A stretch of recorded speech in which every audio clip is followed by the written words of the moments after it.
Hello student, welcome back to my channel. আশা করি সকলে ভালো আছো। ক্লাস 11 সেমিস্টার 2 সিলেবাস কম্পিউটার সায়েন্সের ওয়েস্ট বেঙ্গল বোর্ড, ঠিক আছে? তো তোমরা আশা করি অনেকগুলো পরীক্ষা হয়ে গেছে, হয়তো লাস্ট পরীক্ষা বাকি আছে। সেই জন্য তোমাদের সিলেবাসটা তোমাদের জানানোর জন্য, সিলেবাসটাকে দেখানোর জন্য তোমাদের সাথে ভিডিও করতে চলে এলাম। দেখো, আহ, এই যে সিলেবাসটা আছে, সিলেবাসটা ভালো করে একটু দেখবে।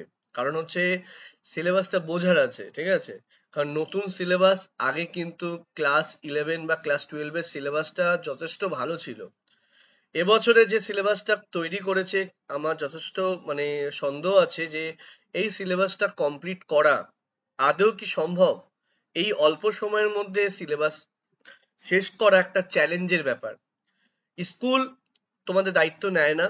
কিছু কিছু স্কুল আছে, হ্যাঁ, দায়িত্ব সহকারে পড়ায়, সিলেবাস শেষ করে, কিন্তু বেশিরভাগ স্কুল কিন্তু এই সিলেবাস শেষ করতে পারবে না, বা কোচিং, বিশেষ করে কোচিং সেন্টারের ক্ষেত্রে একটা চ্যালেঞ্জ হয়ে দাঁড়াবে এই সিলেবাস শেষ করা, কারণ যথেষ্ট লেন্দি সিলেবাস আছে। চলো দেখাই। দেখো, ফার্স্ট হচ্ছে ডেটা স্ট্রাকচার। আমাদের ফুল মার্কস হচ্ছে সেমিস্টার 2 তে হচ্ছে 35 মার্কস, ঠিক আছে?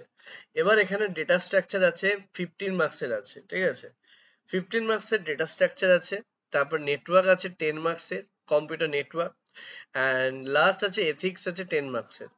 তো মোটামুটি এই হচ্ছে সিলেবাস। দেখতে হয়তো ছোট মনে হচ্ছে, কিন্তু যখন তোমরা পড়বে, যখন এর মানে বিষয় জানতে চেষ্টা করবে, দেখবে অনেকটাই রয়েছে, ঠিক আছে? তো যাই হোক, আমি কিছু মডেল কোশ্চেন তোমাদের সাথে শেয়ার করব, তোমরা সেগুলো ফলো করতে পারো। আশা করি তোমাদের খুব সুবিধাই হবে। ডেটা স্ট্রাকচারের উপর প্রশ্ন আমি তোমাদের জানিয়ে দেব, এবং কম্পিউটার যে নেটওয়ার্ক আছে তার কোশ্চেনও তোমাদের এসএকিউ বা ডেসক্রিপটিভ কোশ্চেন যেগুলো আছে তোমাদের সাথে আলোচনা করব, বা ভিডিও আসতে চলেছে। তো দেখো, আমাদের কম্পিউটার নেটওয়ার্ক কিন্তু অনেকটাই বড়, অনেকটাই, ঠিক আছে? এটা ক্লাস 12-এ ছিল, এবছর থেকে ক্লাস 11-এ, মানে নতুন সিলেবাসে ক্লাস 11-এ আনা হয়েছে, ঠিক আছে? আর এথিক্স হচ্ছে একদম নতুন একটা বিষয়, অনেক নতুন। মানে দেখতে পাচ্ছ, digital footprint, data protection, cyber crime, cyber security, malware, e waste management, information technology act. এটা খুব গুরুত্বপূর্ণ একটা মানে ইউনিট। আমি মনে করি আজকের দিনে এটা জানা দরকার।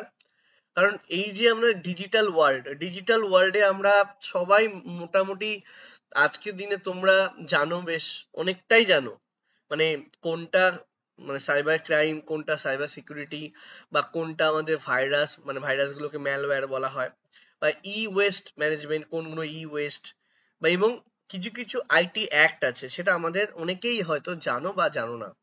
যেমন হচ্ছে উইদাউট পারমিশন কারোর ছবি আপলোড করা উচিত নয়, এটা একটা আইটি অ্যাক্ট অনুযায়ী কিন্তু এটা ক্রাইম। মানে আমার ফটো তুমি আমার পারমিশন ছাড়া তুমি আপলোড যদি করো, সেটা হচ্ছে কিন্তু একটা ক্রাইম। ডিজিটাল ফুটপ্রিন্ট, এটা মানে তুমি যে কি কাজ করছো ইন্টারনেটে, তার একটা মানে ফুটপ্রিন্ট, মানে কি হচ্ছে, তোমার কাজগুলো মানে জানা যাচ্ছে যে তুমি কি কি ইন্টারনেটে কাজ করছো, ঠিক আছে? তেমন কপিরাইট আছে, এবং আরো অনেক কিছু আছে, মানে সাইবার ক্রাইম, হ্যাকিং, মানে হ্যাকিং বিষয়, হ্যাকিং শেখাবে না, হ্যাকিং, সাইবার বুলিং, এইগুলো সমস্যা সম্পর্কে রয়েছে। তো যাই হোক, মোটামুটি আমি এটা বলছি, ডেটা স্ট্রাকচারটা হচ্ছে একটু তোমাদের চাপের বিষয়, কারণ ডেটা স্ট্রাকচার হচ্ছে সি, যারা ভালোভাবে শেখনি, সি এর পরের যে বিষয়টা সেটা হচ্ছে data structure. Data structure computer সায়েন্সের স্টুডেন্টদের ক্ষেত্রে খুবই সহজ হবে, কারণ তাদের ক্ষেত্রে স্ট্যাক, কিউই, রিকারশন বা সার্চ, সর্টিং বুঝতে অসুবিধা হবে না। কিন্তু এই ডেটা স্ট্রাকচারটা কম্পিউটার অ্যাপ্লিকেশনদেরও রয়েছে। তো কম্পিউটার অ্যাপ্লিকেশনদের সি প্রোগ্রাম ছিল না, এবং যাদের সি প্রোগ্রাম ছিল না তারা এটা বুঝতে কিন্তু খুবই অসুবিধা ফেস করবে। এবং যারা কম্পিউটার সায়েন্সটা ভালো মতো পড়োনি, সি প্রোগ্রামিং ভালো মতো ক্লাস করোনি, তারা কিন্তু এই এই ডেটা স্ট্রাকচারের ক্ষেত্রে অনেকটাই তোমাদের মানে অসুবিধা হবে। সেই জন্য ভালো করে সি প্রোগ্রামিংটা শিখতে হবে, তারপরে এই তোমার link list, stack, queue, recursion, এইগুলোকে ভালো করে তোমরা জানতে পারবে।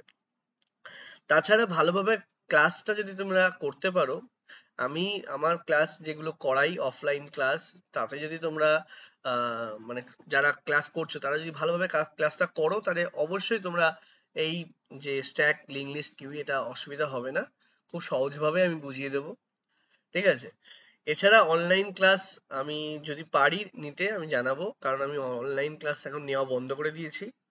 অন রিকোয়েস্ট বা কিছু স্টুডেন্ট আছে যারা আমাকে মেল করে বা ফোনে যোগাযোগ করে, তাদেরকেই আমি অনলাইন ক্লাস করাই, বাই গুগল মিটে করাই। তো তাও খুব মানে সময় পাই না। ঠিক আছে, যাই হোক, যদি কেউ ক্লাস করতে চাও আমার সাথে যোগাযোগ করো। কম্পিউটার নেটওয়ার্ক অনেকটাই বড়, দেখতে পাচ্ছি ইন্ট্রোডাকশন টু নেটওয়ার্ক এটা একটা রয়েছে, অনেকগুলো টপিক রয়েছে। তারপরে ট্রান্সমিশন মিডিয়া আছে, মানে ওই কেবিল আছে, twisted pair cable, coaxial cable, fibre optic cable, wireless communication media, radio wave, microwave, infrared wave, satellite, এগুলো রয়েছে। এবং নেটওয়ার্ক কানেক্টিং ডিভাইস, বিভিন্ন device, modem, hub, switch, router, gateway, এইগুলো রয়েছে। ঠিক আছে। এছাড়া তোমাদের নেটওয়ার্কের টাইপ আছে ল্যান, ম্যান, ওয়ান, bus topology, ring topology, star topology, এগুলো রয়েছে। এবং বিভিন্ন প্রোটোকল আছে, এইচটিটিপি, এফটিপি, পিপিটি, মানে বিভিন্ন প্রোটোকল সম্পর্কে তোমাকে জানতে হবে।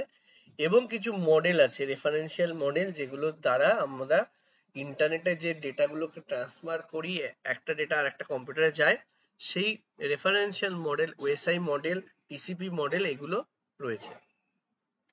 এছাড়া আছে web service, www, HTML, IP address, domain name, URL, ISP, website, web browser, web server, এগুলো রয়েছে।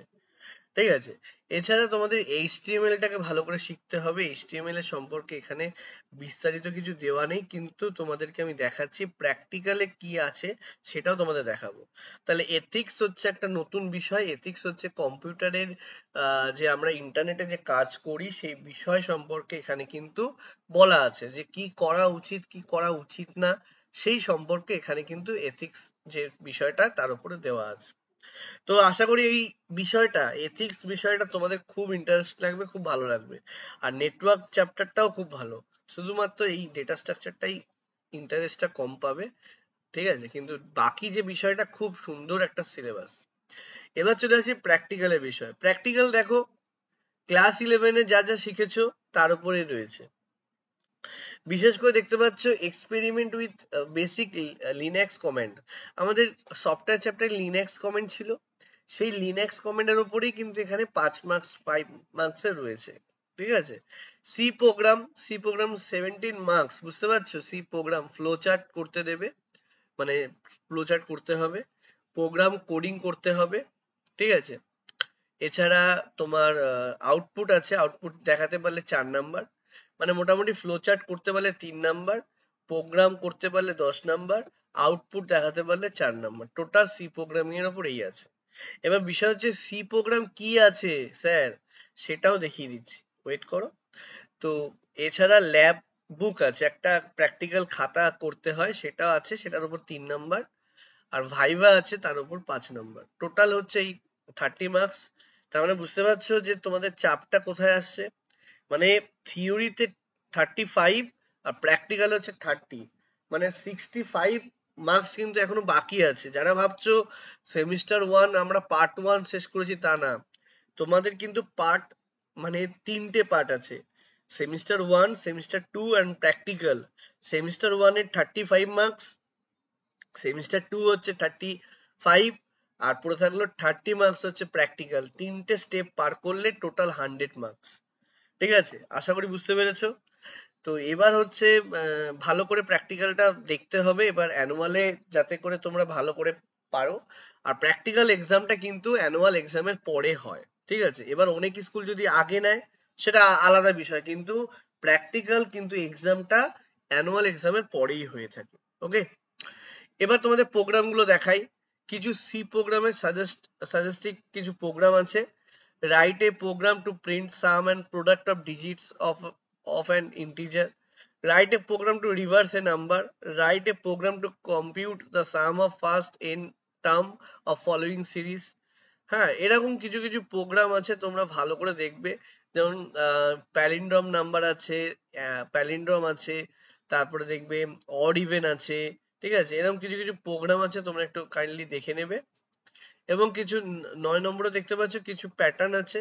এখানে একটা প্যাটার্ন দেওয়া আছে, এছাড়া অনেকগুলো প্যাটার্ন হয়, এরকম স্টার দিয়ে অনেকগুলো প্যাটার্ন হয়, সেই প্যাটার্ন গুলো দেখতে হবে। ঠিক আছে। আশা করি বুঝতে পারছো। আরো কিছু প্রোগ্রাম আছে, কোথায় যাচ্ছো, দাঁড়াও। আরো প্রোগ্রাম রয়েছে, দেখো এখানে কি আছে। Write a program that print A table indicating the number of occurrence of each alphabet in text enter as a command line arguments। ঠিক আছে, এগুলো আমার তৈরি কোনো প্রোগ্রাম না, এই প্রোগ্রাম গুলো হচ্ছে বোর্ড থেকে সাজেস্টেড প্রোগ্রাম। বোর্ড বোর্ড থেকে সিলেবাস দিয়েছে, সে সিলেবাসে প্র্যাকটিক্যাল এক্সাম কি কি এক্সামে প্রোগ্রাম আসতে পারে সেখান থেকেই প্রোগ্রাম গুলো দিয়েছে। সেই প্রোগ্রাম গুলো তোমরা স্ক্রিনশট নিয়ে নাও। দেখতেই পাচ্ছ সব প্রোগ্রাম গুলো পরপর দেখাচ্ছি তোমাদেরকে। এখানে এতগুলো প্রোগ্রাম তোমাদেরকে বলতে পারছি না, তোমরা একটু রিড করে নাও বা স্ক্রিনশট নিয়ে নাও। এখানে অনেকগুলো প্রোগ্রাম আছে, ঠিক আছে। তো এছাড়াও টোটাল আমাদের এখানে দেখতে পাচ্ছ 28 প্রোগ্রাম আছে, ঠিক আছে। ফিবোনাকি সিরিজ, ফ্যাক্টোরিয়াল, তারপরে আছে তোমার ওই মেনু, মানে ম্যাট্রিক্স আছে, সাম, ডিফারেন্স, প্রোডাক্ট, এগুলো, ঠিক আছে। এরকম অনেক প্রোগ্রাম তোমরা দেখতে পাবে। এবং লাস্ট আমাদের ক্লাস 12 মানে 11-এর যে সেমিস্টার 2, সেখান থেকে স্ট্যাক, টুই, তারপরে এই জায়গা থেকে মানে search, short a collection of element, হ্যাঁ এই জায়গা থেকেও কিন্তু তোমাদের প্র্যাকটিক্যাল মানে আছে, ঠিক আছে। তো প্র্যাকটিক্যাল নেই তা না, প্র্যাকটিক্যাল ক্লাস সেমিস্টার 2তেও যে তোমরা ডেটা স্ট্রাকচার পড়ছো সেখান থেকেও রয়েছে, এবং সি প্রোগ্রাম যেটা সেমিস্টার 1-এ করেছো সেখান থেকেও রয়েছে। আশা করি বুঝতে পারছো প্র্যাকটিক্যাল এক্সামে কি কি আছে। Thanks for watching. আশা করি ভিডিওটি ভালো লেগেছে। যদি ভালো লেগে থাকে অবশ্যই তোমার বন্ধুদের সাথে ভিডিওটি শেয়ার করে দাও, এবং তোমার যে ক্লাসমেট আছে যারা কম্পিউটার সায়েন্স নিয়ে পড়ছে তাদেরকে জানিয়ে দাও এই যে সিলেবাস আছে, সেমিস্টার 2 আছে। আর যদি তোমার কোনো গ্রুপ থাকে কম্পিউটার সায়েন্সের সেখানে শেয়ার করতে পারো।